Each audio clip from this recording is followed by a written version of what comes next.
Do not pass go. Do not collect $200. Google, you are officially a monopoly. So you didn't win Monopoly, unfortunately. You don't have all the little houses on Boardwalk and Park Place, but you're considered a monopoly. Search marketers highlight uncertainties about long term implications, potential market disruptions, and challenges. Google was ruled to be an illegal monopoly yesterday. This was published August 6th. It is now August 19th. The culmination of a 10-week trial that began last year. Here are the key reactions from search advertisers. So, this video is Google's a monopoly. What does it mean for your business? What I'm going to do is I'm not going to go through this whole article. I actually just cherry picked some of the most important points and put it on this little text document. I'll include the article in the link in this description of this video, and I will also include a Google Doc to the link of these quotes so you can know what's going on. And yeah, let's just go into it. So, and at the end, we're going to make a synopsis about what this means for your business and what it means for businesses in general. So, first thing, the real impact will emerge during the remedy phase and Google's inevitable appeal. Yeah, Google's going to appeal, right? Google's definitely going to appeal, and they have grounds to do it. Really, though, this was all about setting the table for the Google advertising case that goes to trial in September. So that coming up in September is going to be more about what the actual implications are. This is more just, pre-work, just setting that expectation to have whatever ruling against Google moving forward. To be fair, Google is like any other publicly traded company. Their primary goal is to make sure they meet and analyst expectations every quarter. That's it. Ooh, did I find a typo? To be fair, they meet. I did find a typo. That's cool. Yeah, obviously they're a publicly traded company, and all their advertising is reflective of that. I'm no stranger to that. It's been like that for the last decade that I've been working in Google Ads. So, yeah, there are a lot of openings for appeal issues. I agree, but I really think the testimony they got in internal Google documents are going to be a tough hill for Google to climb in the ads case.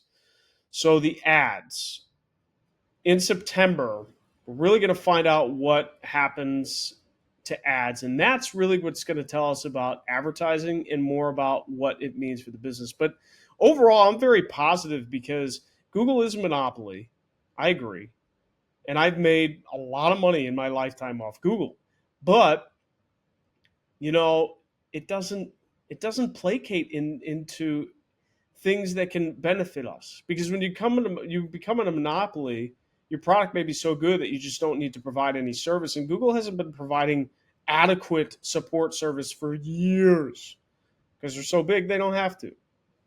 And that really, it just doesn't educate people on how the best effective way to use Google Ads is. So, anyways, all right, next. They have made the best search engine, and nothing else has come close for decades. 100%. I agree. And now here's the deal, like, people think that disrupting the monopoly is going to be a big deal. People think that Meta, Apple, OpenAI are going to change the space, and they will. But Google's so big, in not only in terms of finance, but in terms of data. You have to understand the data collection. Okay. It's not just about search anymore. And that's where I think people get a little bit confused. Google, along with Amazon and Apple, are the top three, I think, top three most powerful companies, because Amazon has all the in market data and Google has all the data about your life, about what you search for. Not only that, but it's going to read half of our emails because Gmail has a 50% share on emails. Not only that, we have Google Docs that everyone uses and uses for free. So we understand. So Google knows everything about what you have in Google Docs, which is personal and business. Everything. Google Sheets knows the accounting numbers, all these different data points. What else? I mean, you name it. Google has all the data points about it. So yeah, another company like OpenAI, Microsoft. Well, Microsoft acquired OpenAI. So if there's another company that rivals Google, I can see Google just buying it and making a subsidiary company. So I just don't see Google going anywhere as long as modern technology exists. And they've made the best search engine because now it's really just a data game and they just have the most data. If you wanted to really break down Google and separate them as a monopoly, you'd take their data away, or you'd make a separate data company, and then that data company would have to apply the same amount of data configurations to every other search engine. That's, I think, the only way to level the playing field. You take all of Google's data, you create a separate company, you make Google and you mandate Google to have a separate company only for its data, and then that data has to be licensed out to its top 10, top 9 competitors. That would really level the playing field. That would be the only thing I see really leveling the playing field, and that might disintegrate um, Google's Google share, because it's not about their technology anymore. Because AI is generative learning. So whoever's got the most data wins, and Google has it. Google, Amazon, Apple, Meta too. Those four, they have it. Okay, this will lead the way to Google introducing comparison text advertising services to the Google text ad market to dismantle Google's monopoly on the text advertising market. So they're talking about text advertising market, which is fine. So maybe Google's going to introduce other competition on their search engine as far as text advertising, like that would like lace out Bing ads to be able to show on Google search. That's what I make of that. And it's interesting. We'll see what happens. Google's been losing market share for a couple of years now. Quite simply, they can't build and innovate and will continue to be outplayed by Perplexity, OpenAI, Meta, and Apple. Maybe, but again, back to my data point. Who's got the most data on search? Google, hands down. They may not be able to innovate as fast, but they have the most data. So what does it matter? If they build a machine learning model and that learns, and they have an average machine learning model, let's say, in comparison to their competition, they have the most data points. And that's what AI needs to do to be exceptional, to know what to do. They have the most data points. I don't see how people, like, I think everybody's talking about the wrong thing. Data.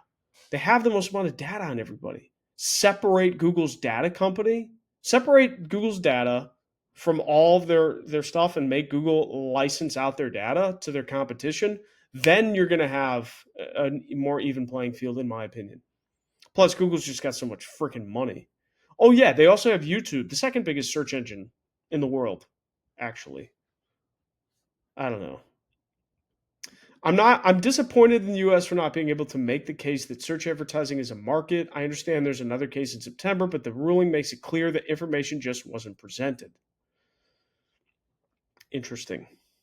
I don't know too much about that. I guess search advertising isn't a market. Yeah, okay.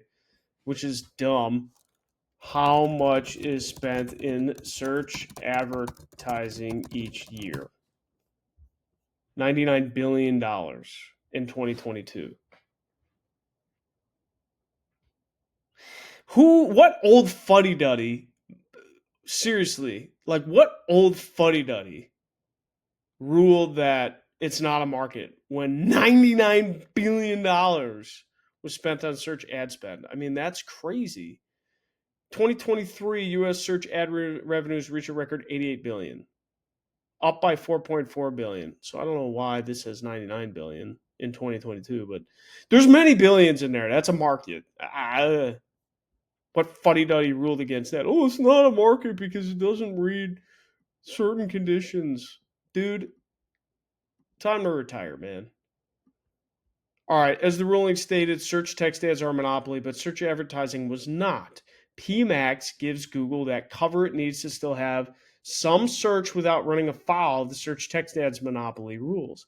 PMAX is almost like that DPPA of licensing, where like Experian, Equifax, all these credit companies can send out their data, but then they have to have like this margin of error, so they just aren't perfect. That's basically what PMAX is. Oh yeah, we're not just search, we're placement agnostic. Yeah, okay. But that's an interesting point. It's search text ads are a monopoly, as the ruling states. So, as the ruling states, search text ads, so that's on Google search. PMAX gives the cover. It's important to understand what the ruling states, but again, that September case is really what we're going to see more stuff on.